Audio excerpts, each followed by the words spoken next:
a cada uno por sus hijos y por sus hijas. Mas David se fortaleció ¿en quién? En Jehová su Dios. Mire lo que dice el 7. Y dijo David al sacerdote Abiatar, hijo de Ahimelech: yo te ruego que me acerques el efod. Y a Abiatar acercó el efod a David. El 8 dice, y aquí terminamos: y David consultó a Jehová diciendo: ¿perseguiré a estos merodeadores? ¿Los podré alcanzar? Y él le dijo: síguelos, porque ciertamente los alcanzarás y de cierto librarás a los cautivos. Vamos a orar. Amantísimo Padre Celestial, te damos gracias, infinitamente gracias, Señor. Te suplico, Espíritu Santo, que seas tú aquietando todo mi ser. Padre eterno, tú sabes que muchas veces se pone ansioso, nervioso mi persona, como cualquier otra persona. Pero te suplico que aquietes todo mi ser. Te pido, Señor, que nos hables, así como nos has estado hablando en cada uno de los sermones, cada uno de los servicios anteriores, Señor, y toda la semana. Te suplicamos, Señor, que nos continúes hablando a nuestra mente, a nuestro corazón, y que sigamos siendo una iglesia, Padre eterno, que te busque, Señor, que te busque de todo corazón. Padre, bendice a cada una de las familias aquí representadas, Padre eterno, a cada cabeza de familia, a esos varones, Señor, igualmente a las mujeres que en algún momento, por haber razón, Señor, hoy por hoy están guiando a una familia. Bendícelas, Padre eterno, a esas mujeres como Débora, que toman el liderazgo, Señor. Te suplico todo en el bendito y poderoso nombre de tu Hijo amado Jesús. Amén y amén. Pueden sentarse, hermanos lindos y preciosos. Ok, hermanos, cuando busqué este pasaje de primer libro de Samuel 30, pude haberle puesto lo que le pude haber puesto como título de la predicación. Le pude haber puesto de la derrota al triunfo. Acabamos de escuchar 8 versículos y usted puede ver que no me equivocaba. Pude haberle puesto el título de la predicación de la derrota al triunfo. Pude haberle puesto también como título de la miseria a la abundancia, porque David termina en abundancia en este pasaje. También pude haberle puesto deseos y ganas de salir adelante. Pude haberle puesto también ese título, pero me pareció más sabio ponerle: los hombres también lloran. ¿Escuchó lo que les dije? Los hombres también lloran. Los hombres también lloramos.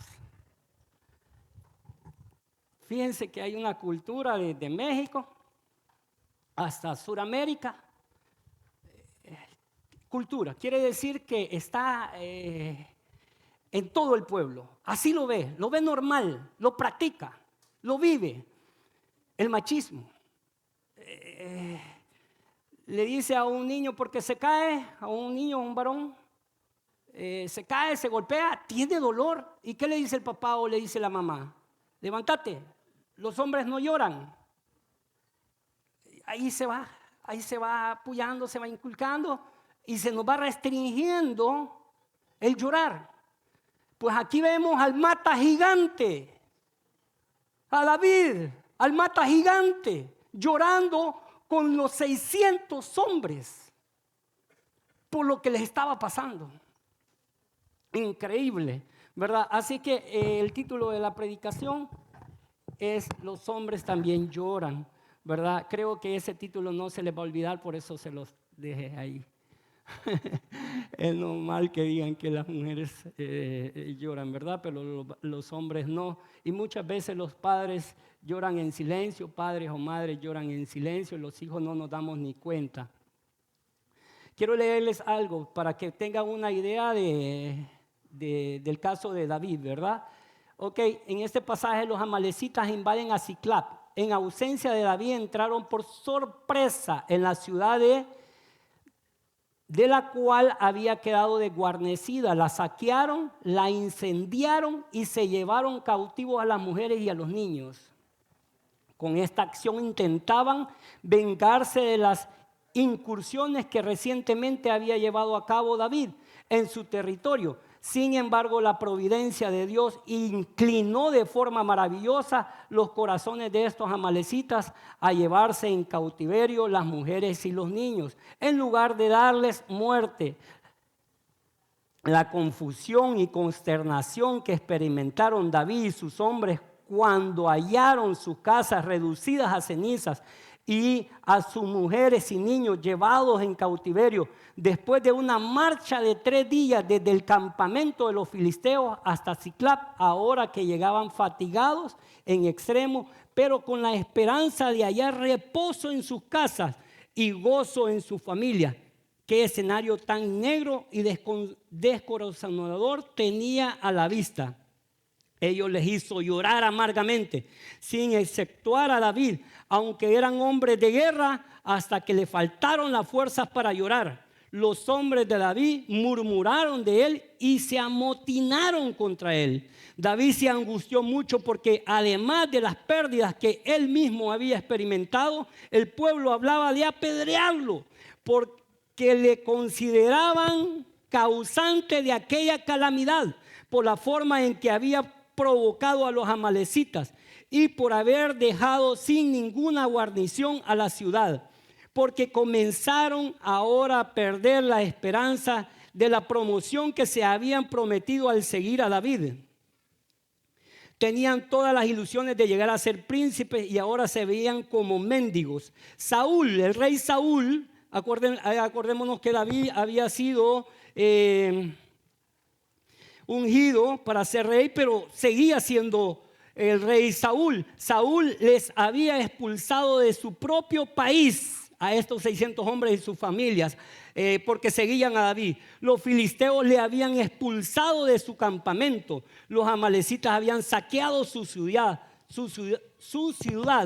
llevándose también prisioneros a sus mujeres, y ahora, para completar su tragedia, sus amigos incondicionales en quienes había puesto su confianza y a quienes había dado protección, refugio y alimento, en lugar de compartir sus penas, se levantaban contra él y amenazaban con apedrearlo. Qué tan negro panorama tenía en ese momento David. ¿Qué sucedía? ¿Qué necesitaba David? Una fe muy grande que algunas veces nosotros necesitamos en algún momento de nuestra vida. Yo sé que siempre he dicho, ¿verdad? Y lo recuerdo por mi mamá, porque mi mamá vive, bendito sea Dios, vive. La semana pasada la fui a ver. Vive en La Unión, tiene 81 años, tiene mi mamá. Una mujer, ya en otras ocasiones les he contado que solo hizo 2º grado, le tocó trabajar. Mi madre, les he contado también que mi mamá fue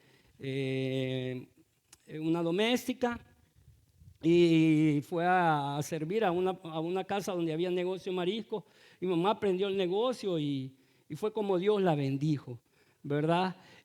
Por eso es que, si ustedes se fijan, mi actitud algunas veces es como venga corazón, porque así la gente que trabaja en los mercados o que anda en la calle, ¿verdad? No lo dice con saña, no lo dice porque así tratan a esas personas. Dicen que si uno quiere sentir amor, hay que pasar por el centro, porque venga mi amor, venga corazón, y los jalan así, ¿verdad? Para que les compre la ropa. Es la forma de las personas que laboran en esos lugares, ¿verdad? Es bastante normal.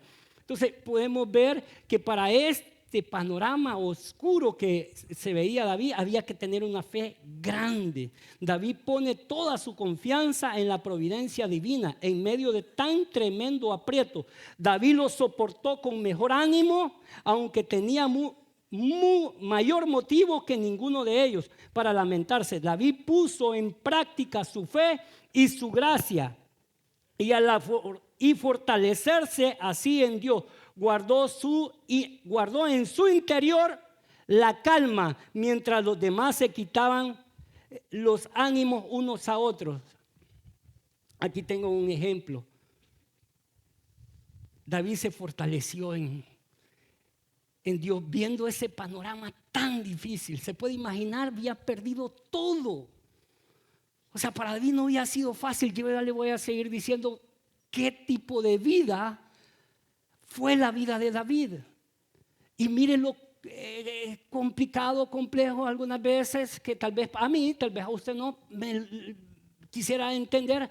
Ok, si yo soy hijo amado de Dios, si yo soy la niña de sus ojos, como dice la palabra, dice que de David, que dice que era conforme al corazón de Dios. Ok, si soy conforme al corazón de Dios, que no me pase nada, que siempre anden en limusina, que siempre anden en todo, pues, que no tenga ningún problema, que todo me salga súper nice, que pase las materias, wow, que solo 10 y yo solo sacando 4, o sea, eso se esperaría, ¿verdad? Sin embargo, a David lo ungen, en el capítulo 16 lo ungen, y se puede imaginar que ni su papá, imagínense increíblemente, ya lo vamos a ver más adelante, que ni su padre se acuerda de él. Le manda a llamar a los 7 hermanos, venga, van a ungir a los que eran bien cholos, a los que levantaban pesas, estaban en el ejército. 3 de los hermanos de David estaban en el ejército.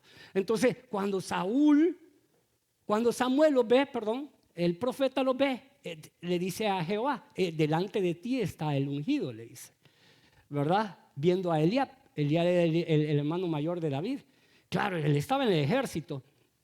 Entonces, para los ojos, imagine, el profeta, escuche esto. Esto es interesante porque yo algunas veces como pastor me puedo equivocar y puedo decirle algo a usted negativo. Por ejemplo, acá Samuel no creía tampoco en David. Estaba viendo cómo era Eliab, y Eliab era grande y corpulento, pues. Pero David ni tan siquiera sus padres lo habían mandado a llamar. Ahí está donde usted y yo podemos entender, y yo digo, cuando leo estos pasajes, puedo entender el versículo de Salmo 27:10, dice que aunque mi padre y mi madre me abandonaran, con todo Jehová me recogerá. O sea que David vivió algunas veces olvido, digámoslo mejor, olvido, ¿verdad? Para no decir otra cosa, del papá.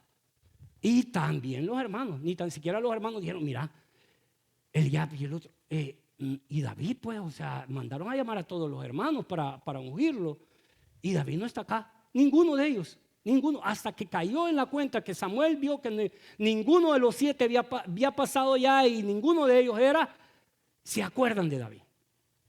¿Se imaginan qué complicado? A mí, yo les voy a llevar la trayectoria, y a mí lo que me admira del caso de David, lo impresionante de la vida de David, es que tuvo para ser una persona mala, motivos para ser una persona mala, tuvo motivos para ser una persona resentida con su familia, con su padre y con sus hermanos. Tuvo para ser resentido y no lo hizo. Fue una persona que se mantuvo noble a pesar de los ataques que tenía con la familia. No sé si a alguien le habrá pasado eso, que la misma familia lo ataca, ¿verdad? Ahí se los dejo a usted. Increíble por el hecho de que sucede, ¿verdad? Fíjense que yo le ponía, David, ¿qué hizo? Guardar la calma. Se calmó. ¿Y qué hizo? Orarle a Dios. Orarle a Dios. ¿Qué le aconsejo a usted y a mí?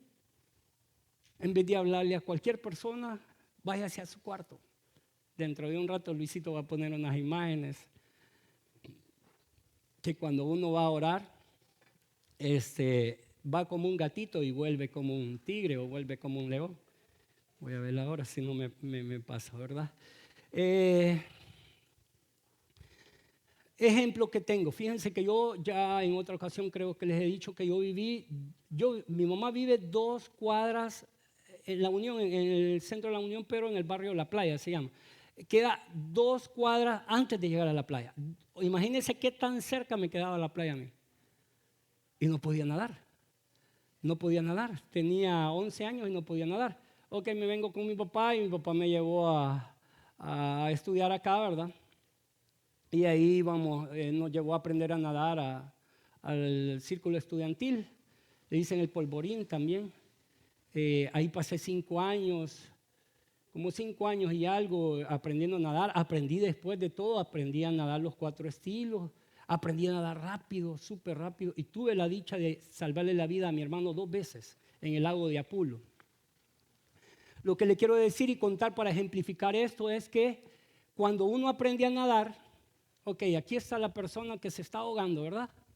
Uno se hunde, el que va a rescatarlo, se hunde 2 metros antes para llegarle por la parte de atrás, para que no lo vea. Porque la persona cuando se está ahogando, lo que agarra, como está desesperada, lo que agarra y se agarra y casi hunde o ahoga al que lo está queriendo salvar. Él no entiende. Entonces, ¿cuál es la técnica? Ok, en 2 metros antes uno se mete y llega por la parte de atrás y le mete la mano acá y ya lo levanta y le dice estas palabras: cálmese, cálmese. Le comienza a decir cálmese, con la idea de tranquilizarlo, porque de lo contrario lo va a desesperar y va a ser más difícil. Le dice cálmese. Otra palabra que uno tiene que decirle a la persona que se está ahogando es tranquilícese. Mi querido y precioso hermano, no sé qué problema podrá estar pasando en familia, en finanzas, en lo que sea. Dios esta linda noche le dice cálmese, cálmate, no te muevas de esa silla, que están bien cómodas. No te muevas, cálmate, tranquilízate.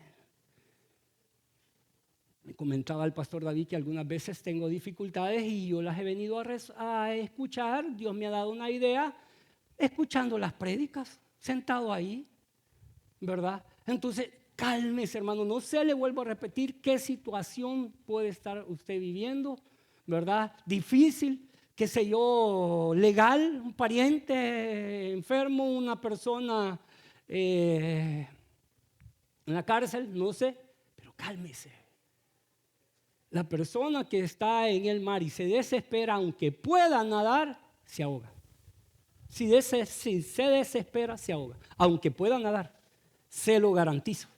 Les digo porque nadie tanto tiempo, pues, ¿verdad? Entonces, yo se lo puedo comprobar. ¿Cuántas veces se ve que hay personas que pueden nadar, se meten y los agarró una corriente, se desesperaron y los ahogó? ¿Verdad? Entonces podemos ver eso. Yo le vuelvo a repetir. ¿Qué nos dice el Señor? Que nos calmemos, que nos tranquilicemos.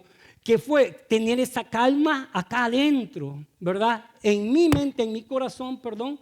¿Para qué? Para poder actuar de esa forma, sabiamente y audazmente, ¿verdad? Dice, David puso en práctica su fe y su gracia al fortalecerse así en Dios.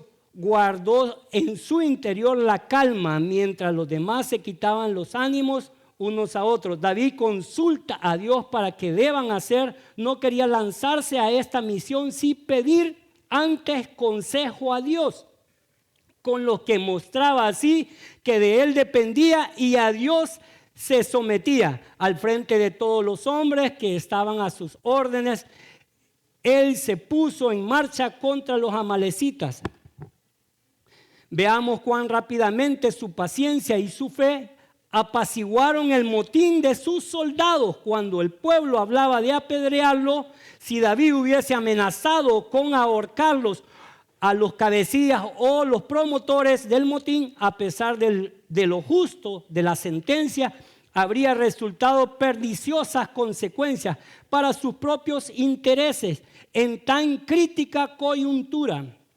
Así que, mi querido y precioso hermano, yo le vuelvo a poner: cálmese, guarde la calma, no se deje llevar por sus emociones, ¿verdad? Porque de repente uno puede cometer grandes errores por dejarse llevar por la emoción. Ustedes pueden ver muchas veces bonitas familias metidas en un problema por un momento de cólera. Por un momento de cólera, las personas, wow, dicen. Y después se arrepienten cuando están tal vez en un hospital, en la cárcel, o pagando, ¿verdad?, algún dinero por el problema en el que se metieron, ¿verdad?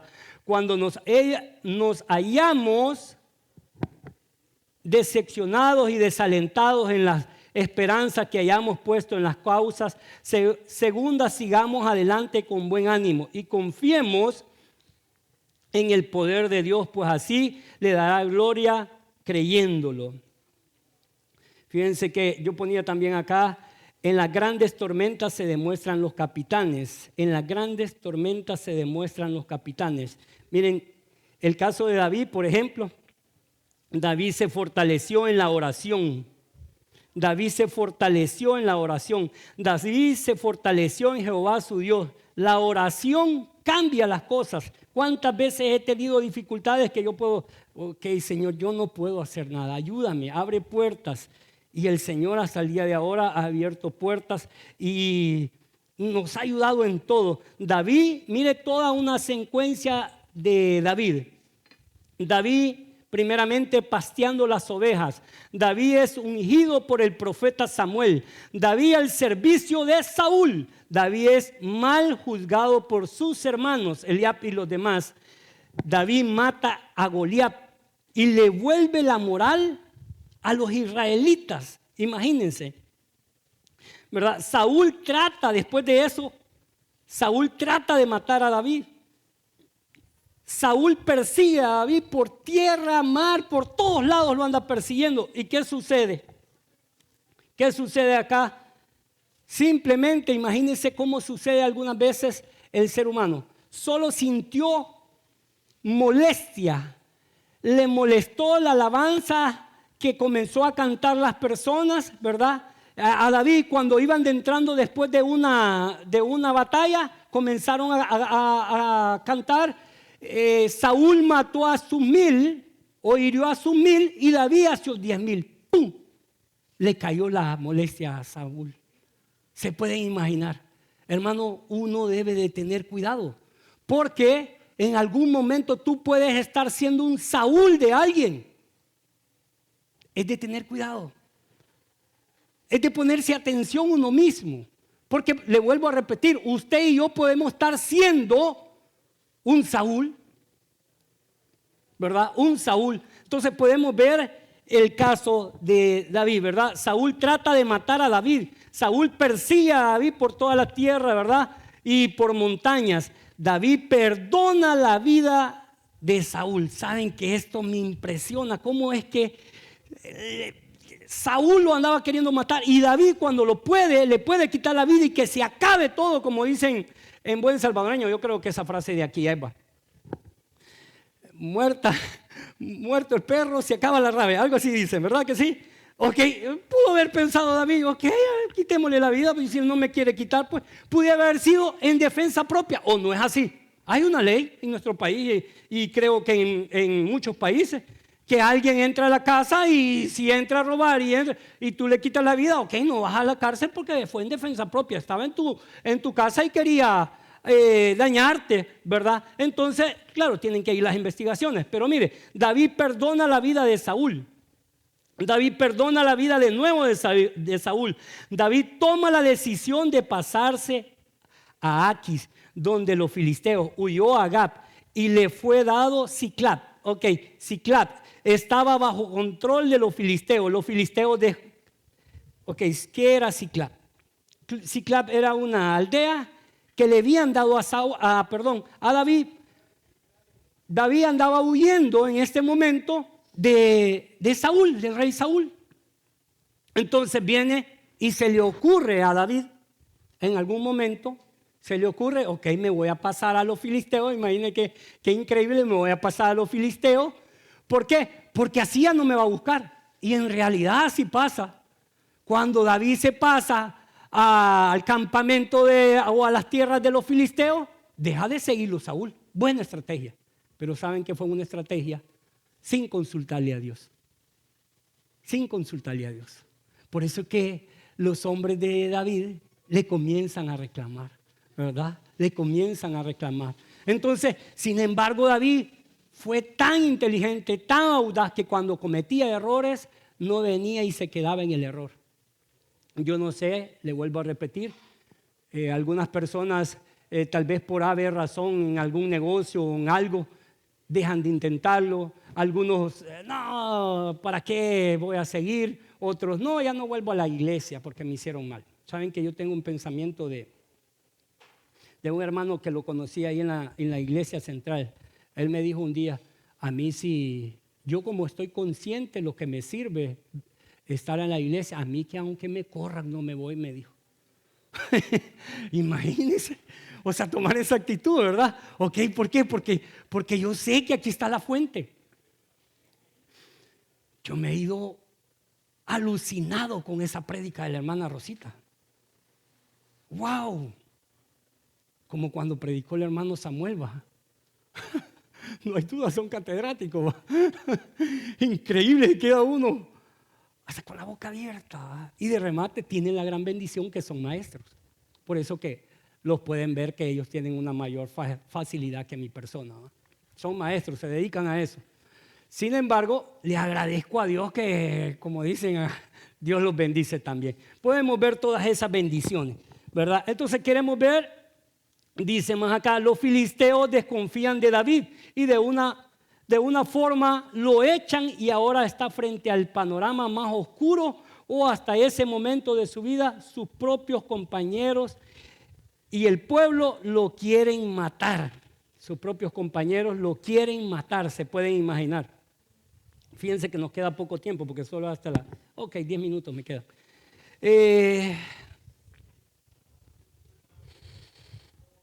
Fíjense que, ¿por qué yo le puse al sermón? Los hombres también lloran. Yo no sé si alguien ha visto llorar a un varón, pero es difícil. Es difícil. O sea, yo veo llorar a un varón, una niña, disculpe las niñas, las hembras, las mujeres. Pero es más común. Yo me acuerdo que tenía 9 años. 9 años y veníamos en un camioncito Dina que mi papá traía de la Unión, venía con él. Venía con mi papá y ahí por adelante de Santa Lucía nos pasó un camioncito, creo que ya lo he contado, un camioncito de los bomberos. Entonces el camioncito de los bomberos, mi papá se hizo a un lado con el camión que venía, con una pipa de los bomberos. Y pasó, ¿verdad? Y pasó y mi papá le dio chance rápido, ¿verdad? Se ahorilló y ¡pum! Pasaron. Cuando llegamos al hospital Amatepec, mi papá vivía en Crediza. Cuando llegamos al hospital Amatepec había una gran cola para arriba, pero una gran cola y allá al fondo se veía una humazón. Se veía una humazón ahí por la línea del tren. Yo vi que mi papá se bajó, 9 años tenía.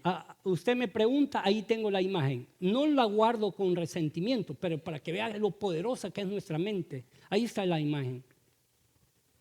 De ver mi impotencia y de ver la impotencia de mi padre. Por eso que le digo que los padres también lloran. Y me acuerdo que venían las personas bajando y corriendo y desesperadas porque estaba agarrando fuego el bus. Era la época de la guerra, el 80. ¿Verdad? Y me acuerdo que se bajó mi papá y lo vi al otro lado y lo vi llorar a mi papá. Abiertamente llorar a mi papá. 9 años, no entendía de verdad. Una confusión en mi mente, ¿verdad? Estaba llorando porque ese bus que estaban quemando era el último bus que tenía. Se le habían quemado 5 buses. Y mi mamá, o sea, los dejó, como dicen, fregados la guerra, ¿verdad? Veces ya después, bendito sea Dios, Dios lo sacó y él después los contaba que lo dejó fiando hasta las tortillas, se puede imaginar. Y nosotros como hijos no nos dábamos ni cuenta. No sé, les vuelvo a repetir, qué esfuerzo hijos que están acá hacen sus padres para mandarlos a estudiar. Y algunas veces cometen el error que yo cometía. Me voy a ir para Metrocentro. Me andaba a aprender inglés y me iba para Metrocentro, el Centro Cultural Salvadoreño. O sea, errores. No lo aprovechamos. Aproveche que tiene su papá vivo, a su mamá viva, dígale cuánto lo ama y dígale te agradezco. Me encanta ver a cuando salen de bachiller y tal vez por haber razón anda el papá vendiendo paletas o haciendo algo, ¿verdad? Y llegan los hijos y mira papá, ¿verdad? O las niñas, he visto algunos videos. Gracias papá, y le están dando gracias a él. Yo no sé si lo hacen para llamar la atención por video, pero yo lo veo bien real y digo, qué bendición, qué bendición. Así que, mi querido y precioso hermano, la carga que lleva un papá no es fácil. No es fácil. Hay una carga emocional, una carga que no se ve. La mujer puede andar sin dinero. La va a invitar el esposo. El varón no puede andar sin dinero. ¿Y cómo voy a hacer? No puede, es bien difícil. Mire, yo me acuerdo de la época de que yo estudiaba y veía que tal vez andaba de novio. No me escucha Carlita. Y quería invitar a un churro con una gaseosa. Y no andaba, hermano. Acabado, como dicen, de estudiante. El punto es, quiero llevarlos rápido porque ya se nos fue el tiempo. Quiero llevarlos. Ese sermón quizás tendría que haber sido en dos, ¿verdad? Al libro de Juan 11. Quiero llevarlos al libro de Juan 11. Pasémonos al libro de Juan 11. Juan 11. Juan 11. Juan 11, 35. Mateo, Marco, Lucas, Juan. Juan 11, 35. ¿Lo tienen, mis queridos y preciosos hermanos? Miren, este versículo con otro dicen que es el versículo más corto de la Biblia. Pero miren lo que dice Juan 11, 35. Jesús lloró. ¿Se pueden imaginar? Jesús, 100% hombre, 100% Dios, lloró. O sea, a mí me deja helado este versículo. ¿Y saben por qué lloró? Algunos tienen otras interpretaciones. Yo me voy por esta. Lloró cuando vio a Marta y a María llorar por su hermano. Lázaro era amigo de Jesús. Era amigo de Jesús. Algunas veces, no quisiera decir esto, pero bueno, algunas veces hay más suicidios de varones que de hembras. Eso es real, es una estadística. Se pueden imaginar la presión muchas veces social que hay en el varón. Entonces, ¿cuál es el punto acá, mi querido y precioso hermano? Nosotros debemos de mantener esa actitud de David, que cometió tal vez un error al no consultarse, a pasarse al terreno o a la tierra que le dio el rey Aquis, ¿verdad? A Ciclap. Porque sintió temor que Saúl le podía quitar la vida. Y entonces se pasó a la tierra de los filisteos sin consultarle a Dios. Él sintió temor. Pero Dios, al momento que nosotros vamos a oración, en ese momento Dios, hijo, estás aprendiendo la lección, quiero formarte carácter. Pero Él lo comienza a sacar así como cuando a uno lo sacan del mar, ¿verdad? Poco a poco, cuando viene a sentir, wow, dice, hubiera perdido la vida, ¿verdad? Igualmente, ¿verdad? Nosotros podemos sentir eso en el Señor cuando nos refugiamos en Él, ¿verdad? Jesús lloró por Lázaro, ¿verdad? Lloró por Marta, lloró porque fue empático. Bien le pudo haber dicho, no te preocupes, ¿verdad? En el momento ya lo voy a revivir. Pero no, Él fue y lloró, ¿verdad? Eso me hace sentir esa sensación y esa convicción de que Jesús nos comprende a cada momento por lo que nosotros estamos pasando y algunas veces nos callamos. ¿Por qué? Porque nos han enseñado que los hombres no lloran. Y muchas veces, lo traigo anotado por acá, llorar produce un bien al corazón. Muchas veces el llanto puede ensuciarte tu cara, pero limpia el alma. Muchas veces llorar te hace sentir bien, ¿verdad? Te hace sentir bofito, como dicen, ¿verdad? Yo tuve una relación con mi papá, súper buena relación. Es más, creo que mis hermanos sentían un poquito de el preferido, ¿verdad? No, yo lo que era platicar con él, lo comprendía y él me comprendía. Y yo llegaba por dinero y solo me daba consejos, no me daba dinero. Solo me daba consejos.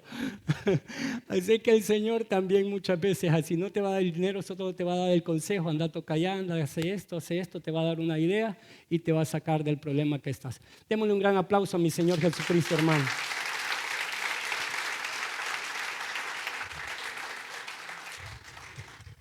Padre, te damos gracias, infinitamente gracias por esta linda noche, Señor.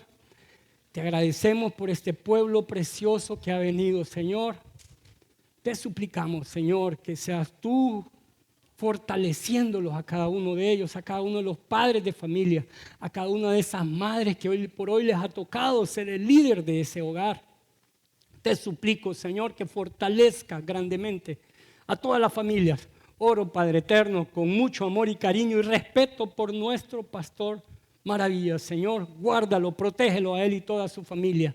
A mi hermana Gloria, Señor, bendícela, guárdala, protégela, Señor, y a todos su familia. Señor, si en esta linda noche, Padre eterno, si hay alguien, Padre eterno, acá que no te tiene, Señor, toca a esa persona, Padre eterno, tócale la mente, el corazón, ponle el deseo, Señor, que tome la decisión esta linda noche de recibirte, Padre eterno. La palabra del Señor en Apocalipsis 3:20 dice: aquí yo estoy a la puerta y llamo. Si alguno oye mi voz y abre la puerta, entraré a él, cenaré con él y él conmigo. Si hubiera alguien acá esta linda noche que no tiene a nuestro Señor Jesucristo, sería lo mejor que se pudiera llevar. El mejor regalo que puede tener un ser humano es recibir a nuestro Señor Jesucristo. Si hay alguien, si no, continuamos orando y dándole gracias al Señor por esta linda noche. Amén. Amén.